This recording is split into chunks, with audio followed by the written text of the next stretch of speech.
네, 안녕하십니까. NH선물 외환이코노미스트 김승혁입니다. 금번 NH선물 웨비나에 참여해주신 모든 여러분께 진심으로 감사드립니다. 네, 이번 웨비나 주제는 저희는 채권을 가져왔습니다. 최근 채권 시장의 불확실성이 점차 커지고 있는 국면입니다. 많은 분들께서 변곡점에 대해서도 말씀 주시고, 또한 반면으로는 채권 금리가 왜 상승하고 있는지에 대해서도 많은 질문들이 최근 유입되고 있습니다. 관련된 상황을 저희가 점검하기 위해서 전문가 한 분을 초빙드렸습니다. 네, 저희 유진투자증권의 김진아 연구원님이십니다. 네, 안녕하세요. 안녕하세요. 네, 최근에 채권 관련된 질문이 상당히 네. 많은데 좀 어떻게 보고 계세요?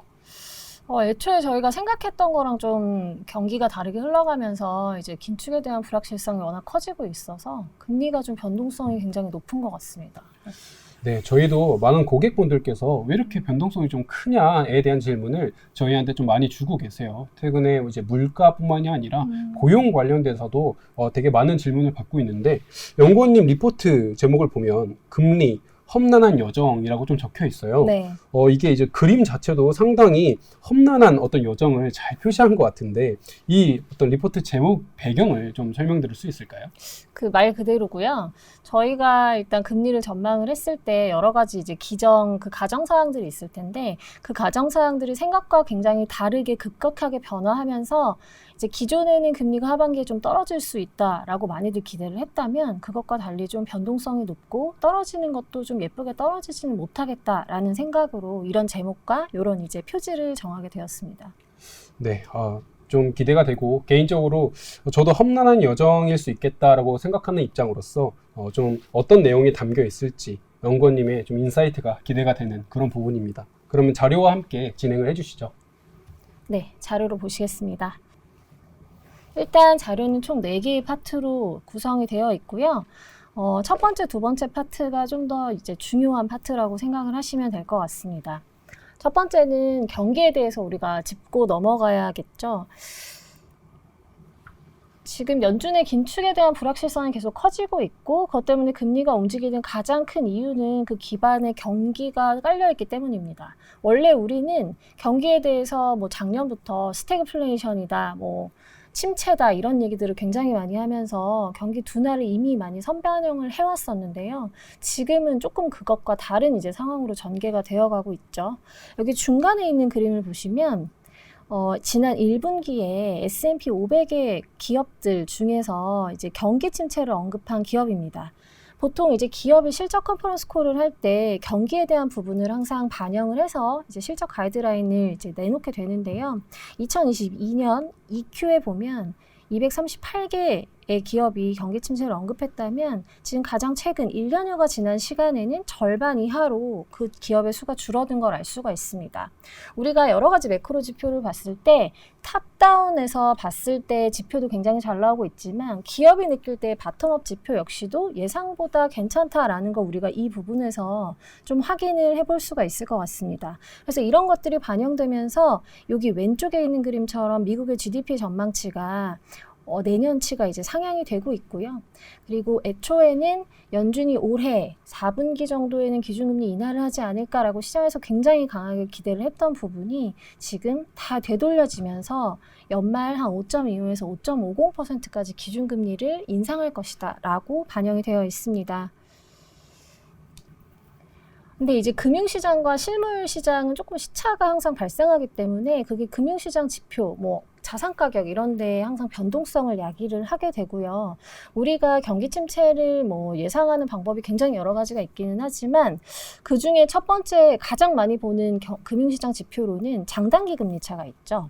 그래서 여기 그림으로 보시면 거의 보통 대부분의 경기 침체 확률을 계산하는 모델은 장단기 금리 차에 기반을 해서 계산을 하는 것이 이제 기본이고, 거기에 다른 걸 부수적으로 넣게 됩니다. 그래서 현재 미국의 장단기 금리 차를 가지고 계산한 경기 침체 확률은 2년 내에 88%, 굉장히 높은 수준이고요. 금리 차 자체도 지금 우측 그림에서 보시다시피 이 회색선이 과거의 침체 구간인데, 그 침체기 직전보다 현재 장단기 금리 차 역전이 훨씬 더 심한 걸 알 수가 있습니다. 있습니다.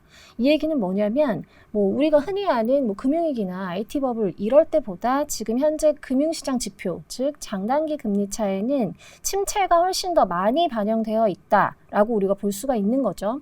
근데 우리가 지금 현재 보고 있는, 확인하고 있는 실물 지표들, 그리고 연준의 긴축, 이런 것들은 생각했을 때는 실물주가 굉장히 잘 나오고 있습니다. 그래서 실물과 금융시장 간의 괴리가 지금 현재 발생을 하고 있는 부분이 문제가 되고 있다라고 생각할 수 있겠습니다. 이제 그래서 현재 경기가 어떤 수준이냐에 대해서 우리가 좀 얘기를 해볼 필요가 있는데요. 여러분들 다 잘 아시겠지만 미국의 경기는 굉장히 좋고 한국의 경기 역시도 생각보다는 덜 둔화되고 있습니다. 일단 가장 중요한 건 고용입니다.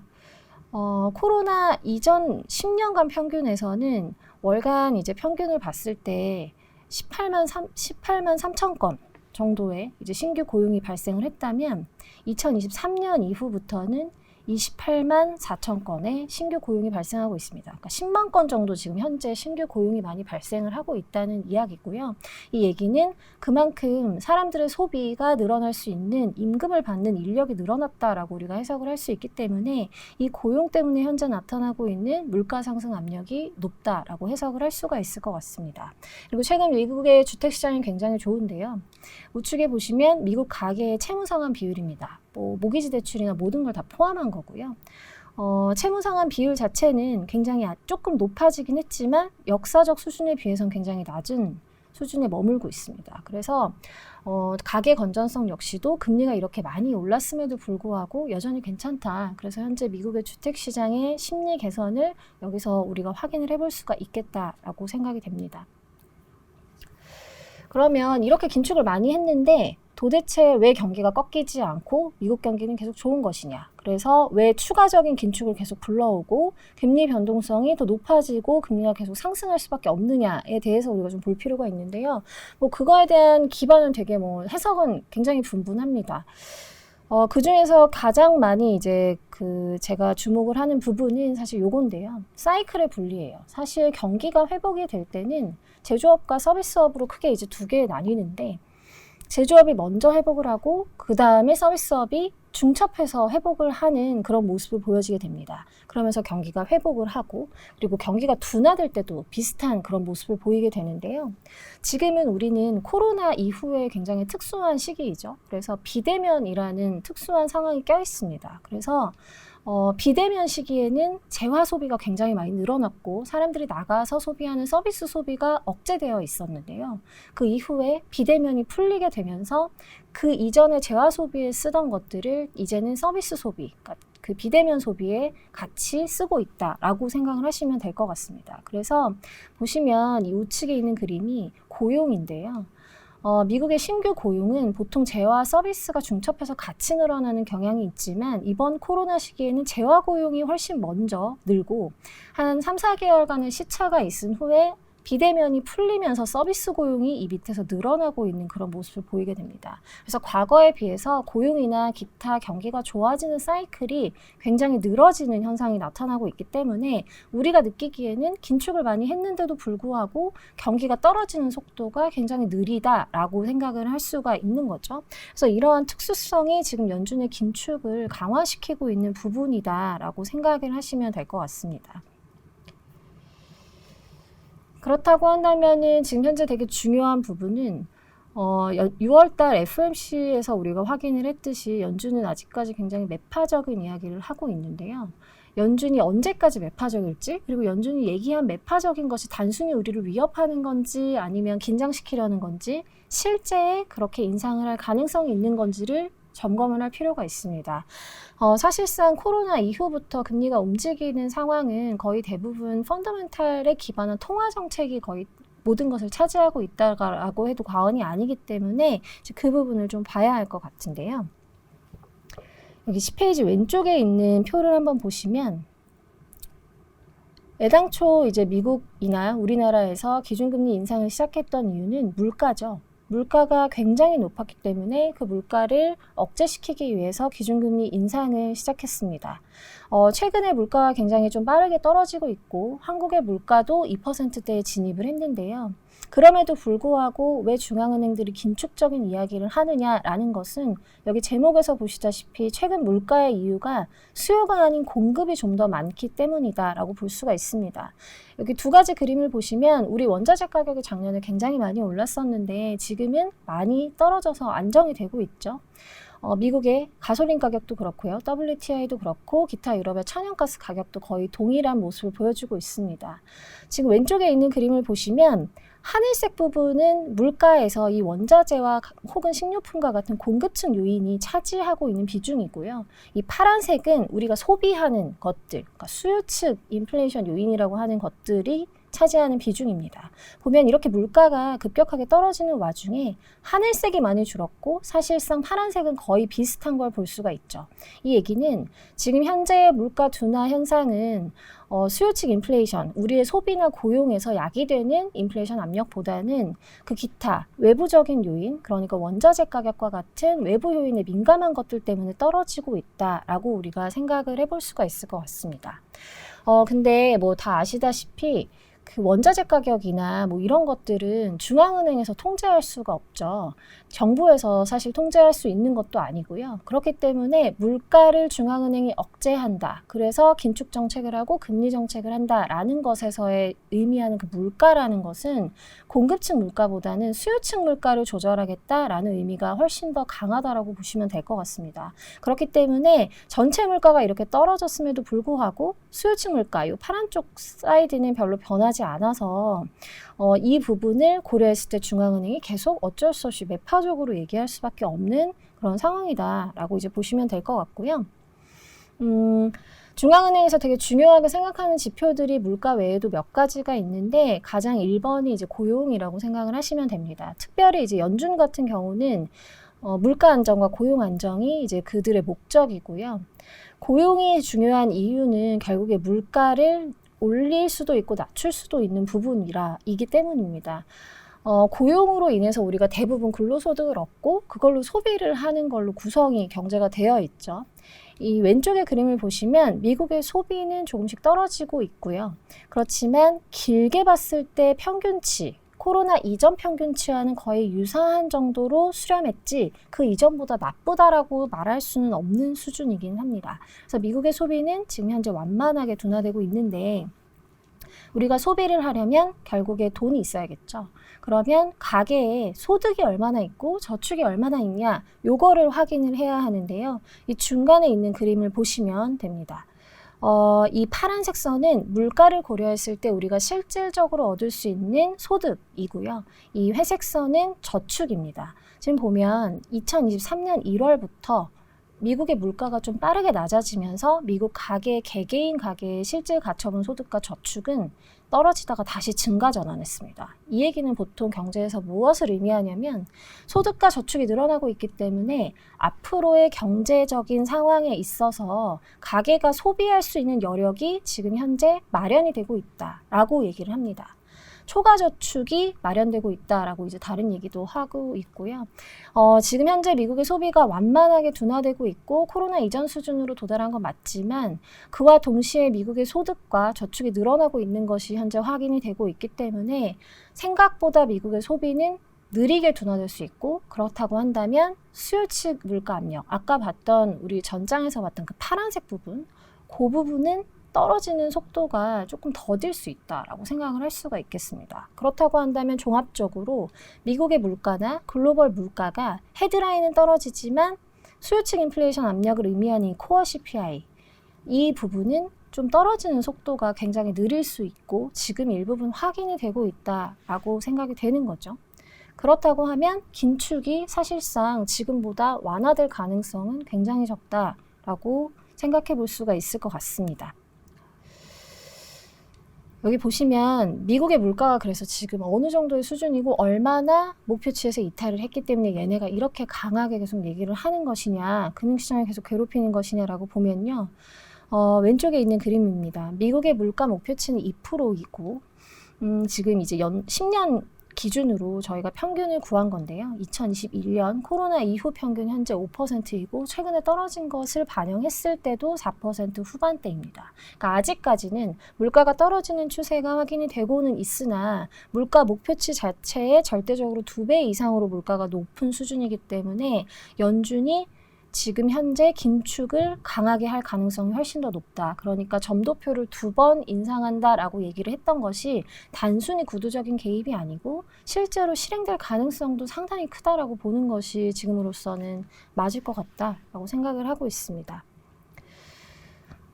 우리가 좀 고용 지표를 아까 잠깐 봤었는데요. 이제 중앙은행의 그 물가와 고용, 그리고 지금 현재 미국의 상황, 그리고 그걸 확장해서 글로벌의 상황에 대해서 계속 말씀을 드리고 있는데, 중앙은행들이 물가를 안정시키기 위해서 많이 보는 지표들 중에 또 하나를 가져왔습니다. 이게 필립스 곡선이라고 하고, 이름은 굉장히 이상하지만 어려운 지표는 아니고요.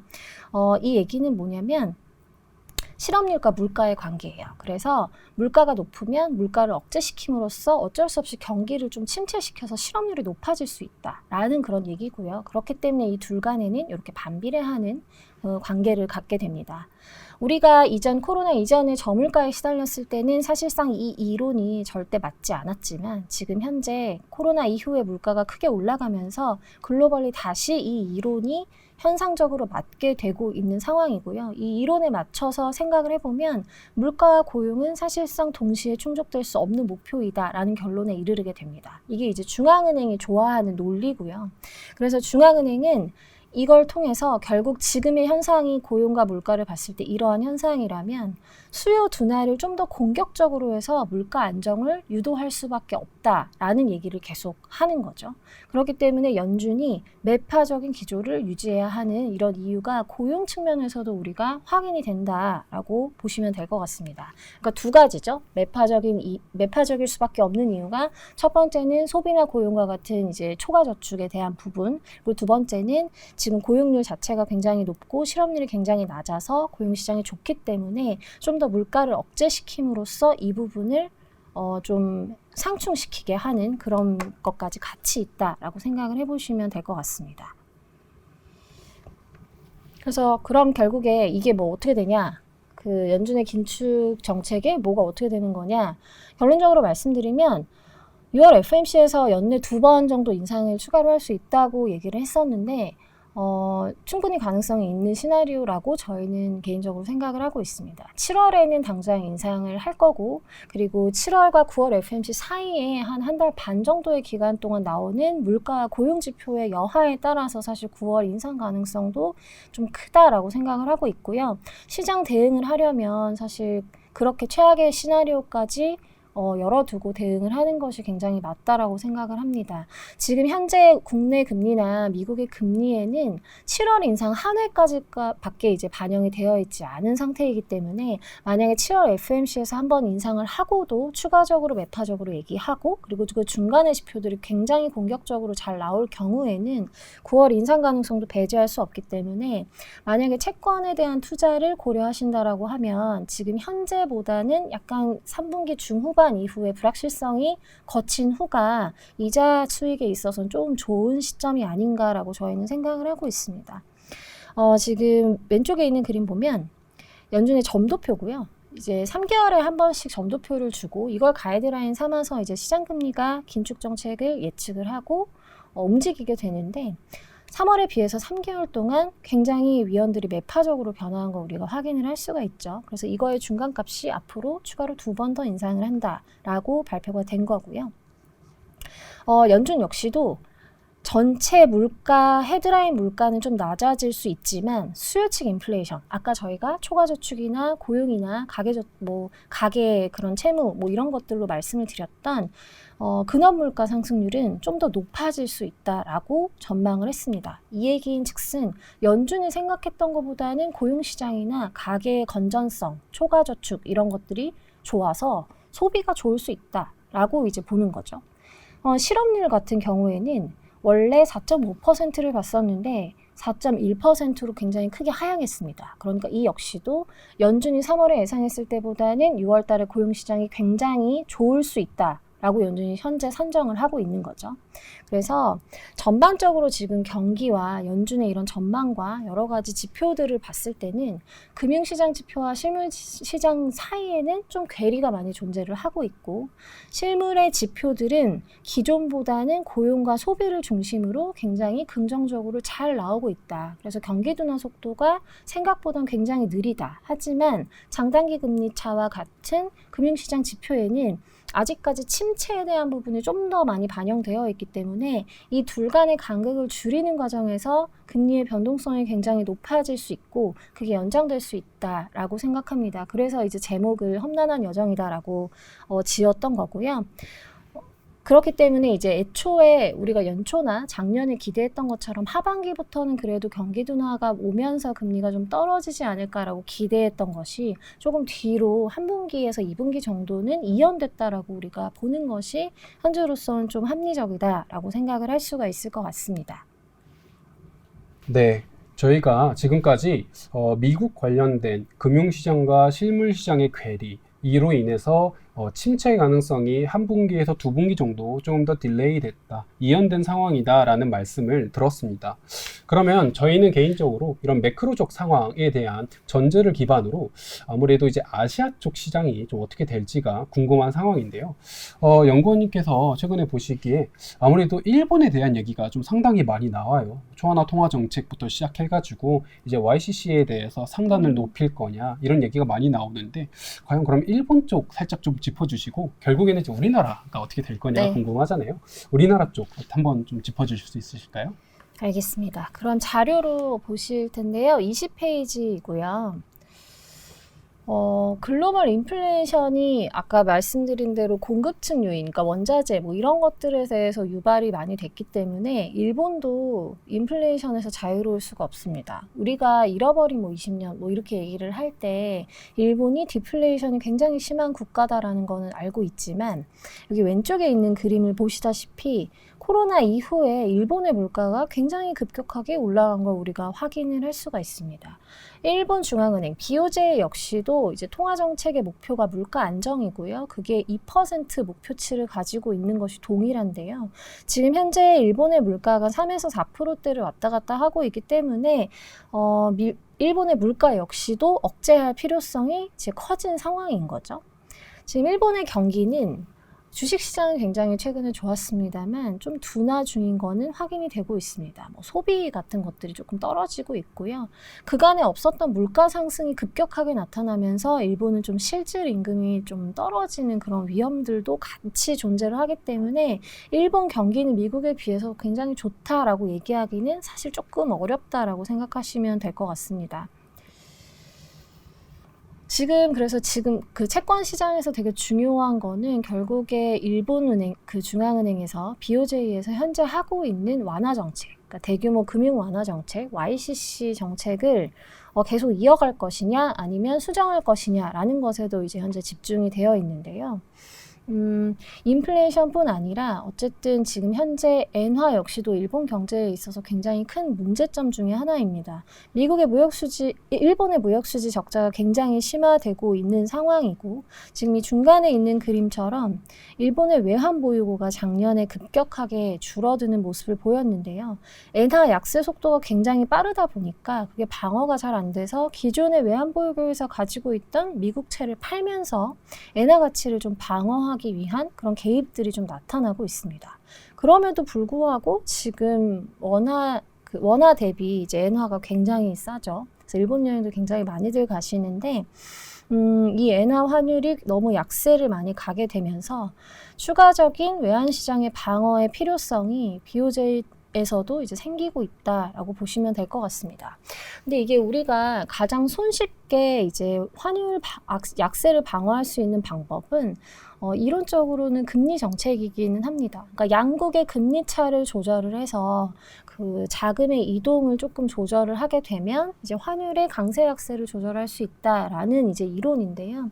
지금 현재 일본은 계속 금융 완화 정책을 쓰고 있죠. 그러니까 기준금리도 올리지 않고 있고, 현재 시중금리 역시도 밴드 내에서만 움직이게 하는 굉장히 타이트한 완화 정책을 쓰고 있습니다. 근데 이 와중에 작년부터 시작해서 미국을 비롯해서 글로벌 금리 금리, 기준금리와 시중금리 모두 굉장히 많이 올라가게 됐죠. 그러니까 어쩔 수 없이 일본과 기타 국가의 금리 차가 많이 발생을 하게 됐고, 그러다 보니 엔화 환율이 약세를 가는 그런 모습이 좀 더 가속화되고 있다라고 보여지는데요. 이 우측에 있는 그림은 대표적으로 미국과 일본의 국채 10년 금리 차와 이제 엔달러 환율을 같이 그린 건데, 보시면 비슷하게 가는 거 우리가 확인을 해볼 수가 있습니다.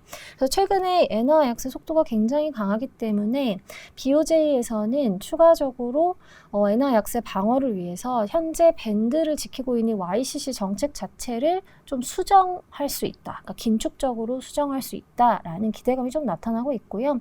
지금 이 환율만 봐도 그런 정책 전환의 근거가 굉장히 충분한 그런 상태다라고 생각하고 있습니다. 정책을 할 때 또 되게 중요한 것이 정치적인 뭐 성향이라던가 그런 것들인데요.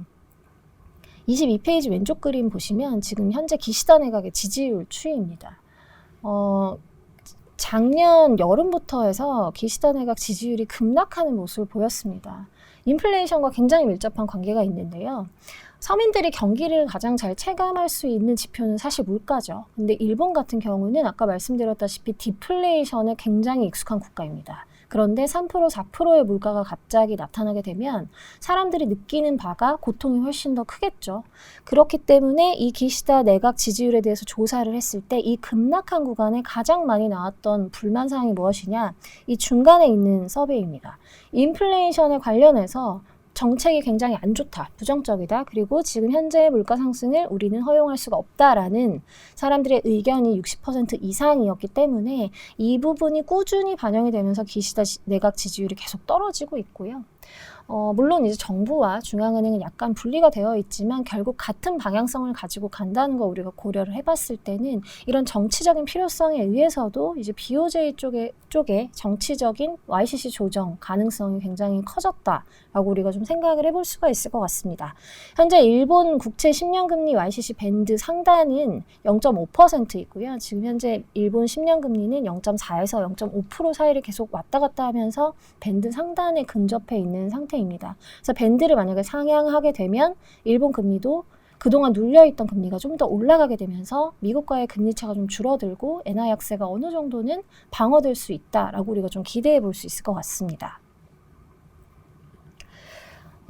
일본은 여기까지 하고요. 그래서 결국에 우리가 제일 궁금한 거는 그래서 한국 금리가 어떻게 되냐, 한국 채권 시장 투자는 언제 해야 되냐, 뭐 이런 것들일 건데요. 말씀을 드리겠습니다. 전체적인 흐름은 사실 미국이랑 비슷하다고 보시면 될 것 같아요. 지금 현재 한국의 기준금리를 인상을 하는 것과 뭐 여러 가지 그런 제반 매크로 상황이 한국만의 그런 여건이 아니라 글로벌리 좀 공통된 여건이기 때문에 비슷한 흐름이다라고 생각을 하시면 될 것 같고요. 한국의 물가 둔화는 다행히 이제 주요 선진국 대비는 좀 두드러지게 나타나고 있습니다. 지난 6월 달에부터 이제 2%대로 좀 떨어지면서 낮게 우리나라 이제 중앙은행도 2%의 기준인데요. 그래서 거의 근접한 수준으로 빠르게 떨어지고 있고요.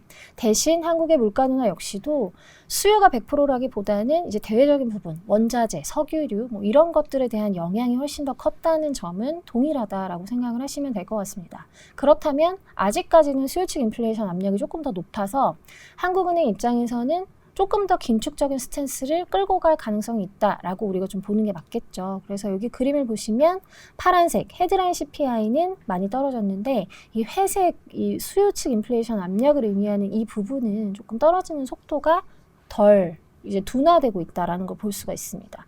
그럼에도 불구하고 조금 긍정적인 거는 미국에 비해서 소비나 고용이 엄청 좋은 편은 아닙니다.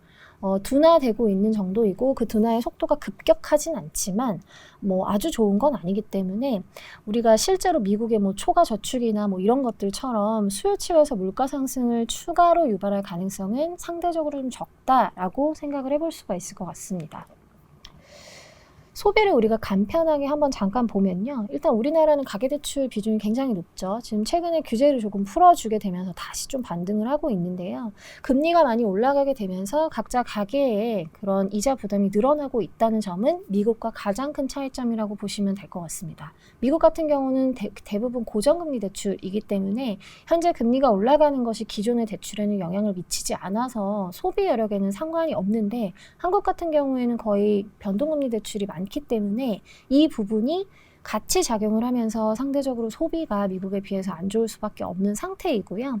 소비 심리 자체는 그래도 조금씩 코로나 이후에 대면이 늘어나면서 좋아지고는 있는데 과거 장기 평균인 100에 비해서는 굉장히 낮은 수준입니다. 그래서 지금 현재 소비 둔화 자체가 현재 발생을 하고 있고 그리고 빠르지 않다는 것은 뭐 좋은 점이긴 하지만 경기가 반등할 정도의 수준은 아니기 때문에 기준금리를 생각했을 때는 추가 인상도 사실 추가 인하도 약간 애매모호한 그런 상황이다라고 우리가 볼 수 있을 것 같습니다. 한국 경기를 또 얘기할 때 수출을 빼놓을 수가 없는데요. 정부와 한국은행에서는 이제 그 올해와 내년에 그 성장을 견인하는 부분이 수출보다는 소비가 될 가능성이 있다라고 아직까지는 얘기는 하고 있습니다. 일단 국내 수출 경기는 반도체와 중국이 거의 대부분이다라고 해도 과언이 아닌데요.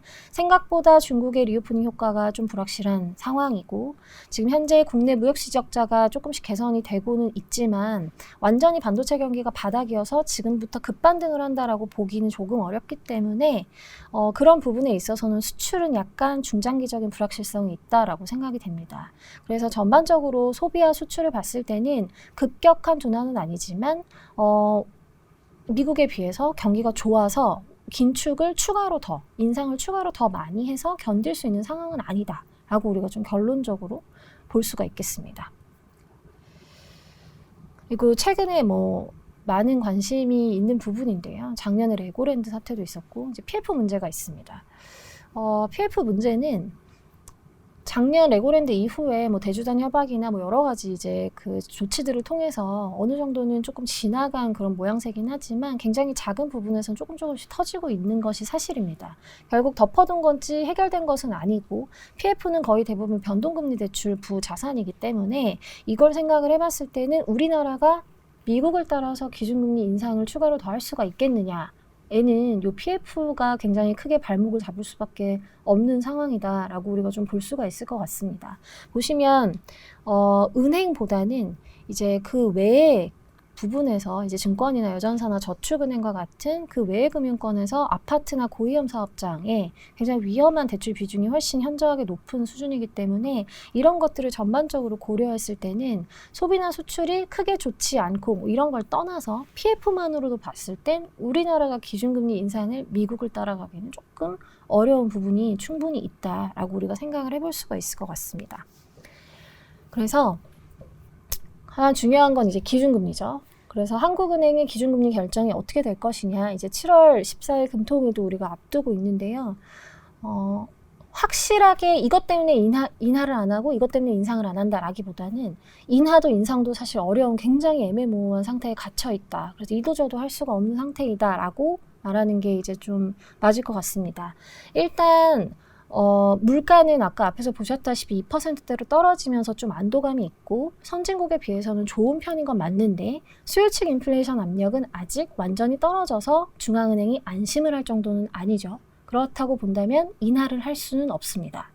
환율과 같은 부분에서 우리가 생각을 해본다면 아까 그 일본의 상황에서 봤을 때 엔화 약세가 심해지면 그거를 좀 보완하기 위해서 기준금리를 인상을 하는 긴축 정책을 한다라고 이제 말씀을 드렸는데요.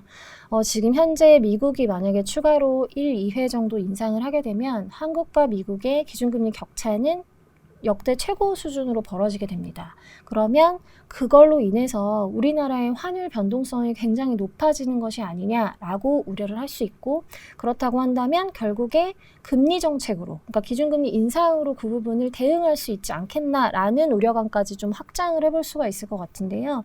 저희는 기본적으로 그럴 가능성은 굉장히 떨어진다라고 생각을 합니다.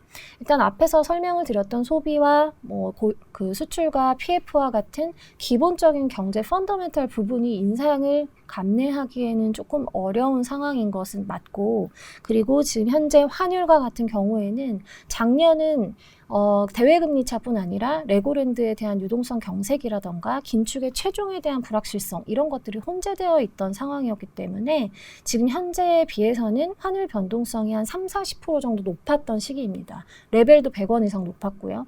그래서 이런 것들을 고려를 해봤을 때는 환율을 방어하는 측면에서 기준금리 인상도 사실 어렵다라고 우리가 볼 수가 있습니다. 그렇다면 인상도 어려운 상태에서 그냥 불안감만 계속 가지고 미국의 통화정책이 앞으로 어떻게 될지, 그리고 일본의 긴축이 어떻게 될지, 그 대외적인 통화정책의 변화에 대한 불안감만 가지고 기준금리는 계속 동결이 될 가능성이 굉장히 높다. 그런 과정에서 한국은행은 딱 잘라서 우리가 인상기조가 끝났다라고 얘기해 주지 않고 대외적인 상황과 여러 가지 여건, 환율이라던가 물가나 미국의 여건 등을 우리가 보고 결정을 하겠다라는 유보적인 입장을 계속 얘기할 가능성이 높기 때문에 시장에서 느끼는 바는 굉장히 불안한 시기가 연장이 될 수 있는 그런 상태가 될 것이다 라고 이제 보고 있습니다.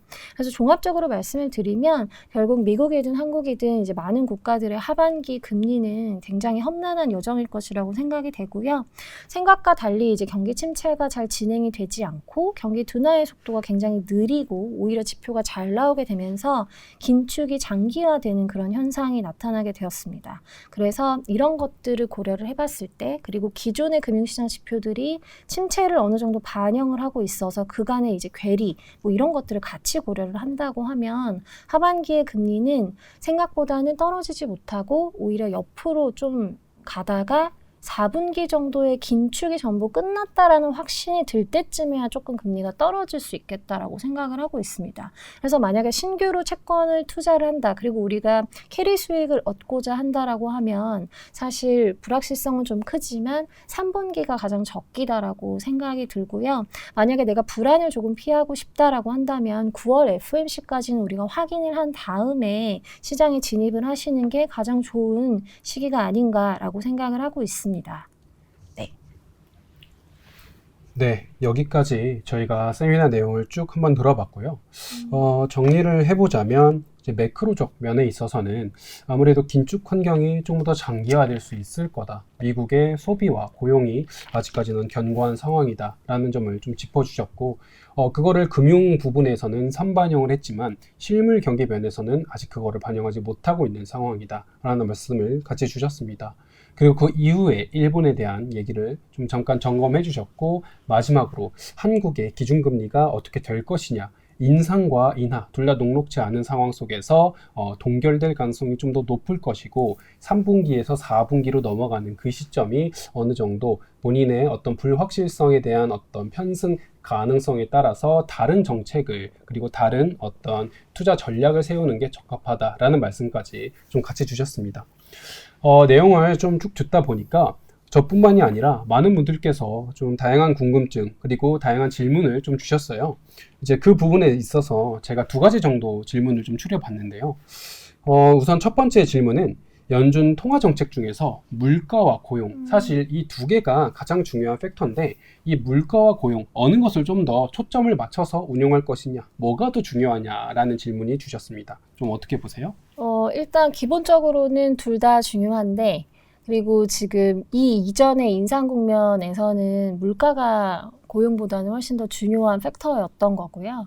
근데 지금 현재는 앞으로의 이제 패러다임은 고용이 좀 더 중요하다라고 생각을 하고 있습니다.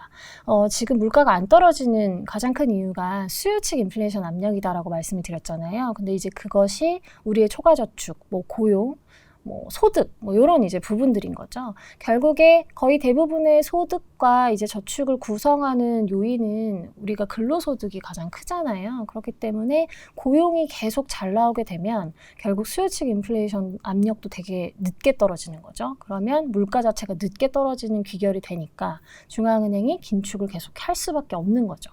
그래서 지금 현 시점에서는 굳이 둘 중에 하나를 고르라고 하면 고용 지표가 훨씬 더 중요하다라고 좀 볼 수 있을 것 같습니다. 아무래도 이제 고용이 견고한 상황 속에서 이제 월급을 받게 되면 그 돈으로 꾸준하게 소비를 하니까 네. 이제 고용이 결국에는 물가의 상승을 견인할 수도 있고 하락을 견인할 수도 있다. 좀 이렇게 보고 계시는 거군요. 네. 알겠습니다. 네, 이제 두 번째 질문 마지막으로 좀 드려볼게요. 최근에 조금씩 나오고 있는 얘기 중인데 이제 고용 지표를 보면 최근에 평균 근로 시간이 조금씩 하락되고 있습니다. 아무래도 역사적으로 봤을 때도 1인당 평균 주간으로 근로하고 있는 시간이 많이 줄어들었다라고 하는데 이 부분에 있어서는 좀 어떻게 보고 계세요? 일단 평균 근로시간은 고용시장 지표에 있어서 선행 지표예요. 그래서 그 평균 근로시간이 늘어나게 되면 앞으로 고용이 늘어날 수 있고, 그게 줄어들게 되면 앞으로 고용이 줄어들 수 있습니다. 왜냐하면 사람들이 일을 하는데 만약에 고용주가 좀 임금 비용을 줄이고 싶으면 기존에 있는 사람들한테 조금 시간을 덜 나오라고 하겠죠. 뭐 아니면 정규직을 파트타임으로 바꾸라고 하든지 그런 식으로 이제 근로시간을 줄이다가 결국에 이제 해고를 하게 되는 그런 경향으로 가기 때문에 평균 근로시간이 어떻게 변화하느냐가 이제 고용시장 전반적인 거를 결정하는 이제 선행지표다라고 생각을 하시면 되고요. 말씀하신 대로 최근에 그런 평균 근로시간이 조금씩 떨어지고 있습니다. 지금 미국 고용지표가 양적으로 굉장히 좋지만 약간의 맹점은 뭐냐면 그 정규직보다는 뭐 약간의 파트타임이 더 많다거나, 그리고 정규직이 많을 수 있는 제조업보다는 서비스업 쪽이 조금 더 많다거나, 약간 이러한 맹점들이 있어요. 이제 코로나 이후에 약간 서비스업이 활성화되면서 그렇게 되었을 수도 있고요. 아니면 현재 MZ세대들, 이제 미국에서도 자기의 시간을 자유롭게 쓰면서 워라밸을 중시하는 그런 문화가 굉장히 강화되고 있기 때문에 좀 더 파트타임 잡이 많이 늘어나게 돼서 이제 근로시간이 좀 줄어들었다라는 평가들이 있습니다. 근데 이제 이런 좀 경기의 구조적인 변화를 빼고 만약에 말씀을 드린다고 하면 고용 시간이 이제 줄어드는 부분은 앞으로의 그 미국의 고용 시장이 조금 둔화될 수 있는 여지를 보여주고 있다라고 해석하면 될 것 같습니다.